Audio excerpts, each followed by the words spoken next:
It eliminates the ACA's individual mandate, causing 13 million people to lose their health insurance, a conservative estimate, because eliminating the mandate encourages younger, healthier people to forego buying health insurance.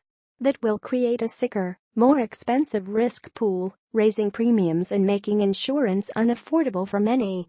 Republican leadership cynically describes this as giving people the choice not to buy health insurance. People so choosing gamble that they won't get sick or have an accident, but potential tax savings would be quickly wiped out by a major illness or accident. The Senate tax bill favors the extremely wealthy while providing little or no help to the middle class. It eliminates the estate tax for people with estates over $11 million or $22 million for a couple, twice what current law allows. How many Maryland families will benefit from this tax break?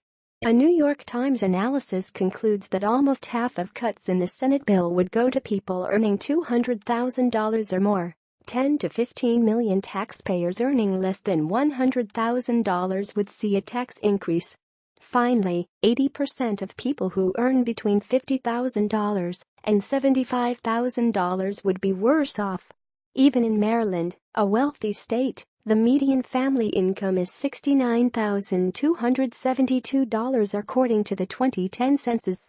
Tax cut proponents argue that corporate tax cuts will spur economic growth that will generate investment, create jobs and raise wages.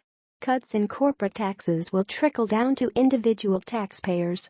Few economists agree that will happen because previous attempts to implement such a plan have failed. Last week, a Wall Street Journal reporter asked a group of CEOs if tax cuts would encourage them to hire more people and raise wages. Most said no. The cuts will instead go to stock buybacks and investors, again benefiting only the wealthy. Corporations will get a tax cut from 35% to 20% based on faulty assumptions about economic growth. In addition, the corporate tax cut is permanent, while tax cuts for individuals are not. The Senate bill eliminates individual income tax rate cuts in 2026. Any help that bill gives middle-class people in Maryland will be temporary. The Senate bill eliminates deductions for state and local taxes and sales taxes. Maryland state income tax ranges from 2% to 5.75%. Maryland sales tax is 6%. Maryland property taxes average over $2,000 per year, $1,700 in Kent County, and the Senate bill eliminates deductions for those too. Maryland was listed in the 2017 Kiplinger's 10 most tax-unfriendly states for retirees. Might making taxes higher by eliminating those deductions discourage wealthier retirees with disposable income from retiring to Maryland? Maryland has 740,000 people over 65, 12.3%. The Senate bill increases the deficit up to $1.5 trillion unless Congress can cut enough other programs to compensate. One proposal cuts Medicaid, a program that supports most people in nursing homes, children, and people with disabilities by $1.3 trillion.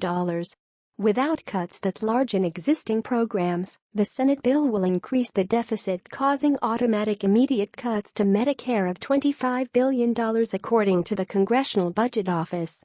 Will that help our senior citizens?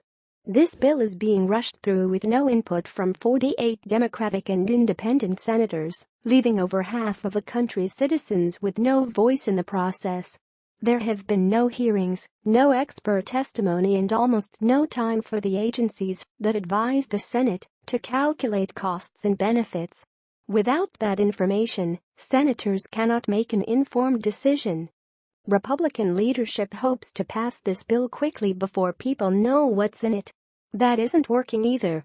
A Quinnipiac poll taken last week found that 61% think the bill favors the wealthy, 52% disapprove of the plan, 6% think it will benefit low-income people, 36% think it will lead to more growth, 16% say it would decrease their taxes, 71% think it will either have no effect, 36%, or will increase their taxes, 35%. Sens. Ben Cardin and Chris Van Hollen will vote no on this bill. However, To defeat it, at least 3 Republican senators must vote no as well. If you have family or friends in states represented by Republican senators, urge them to contact their senators and tell them to vote no.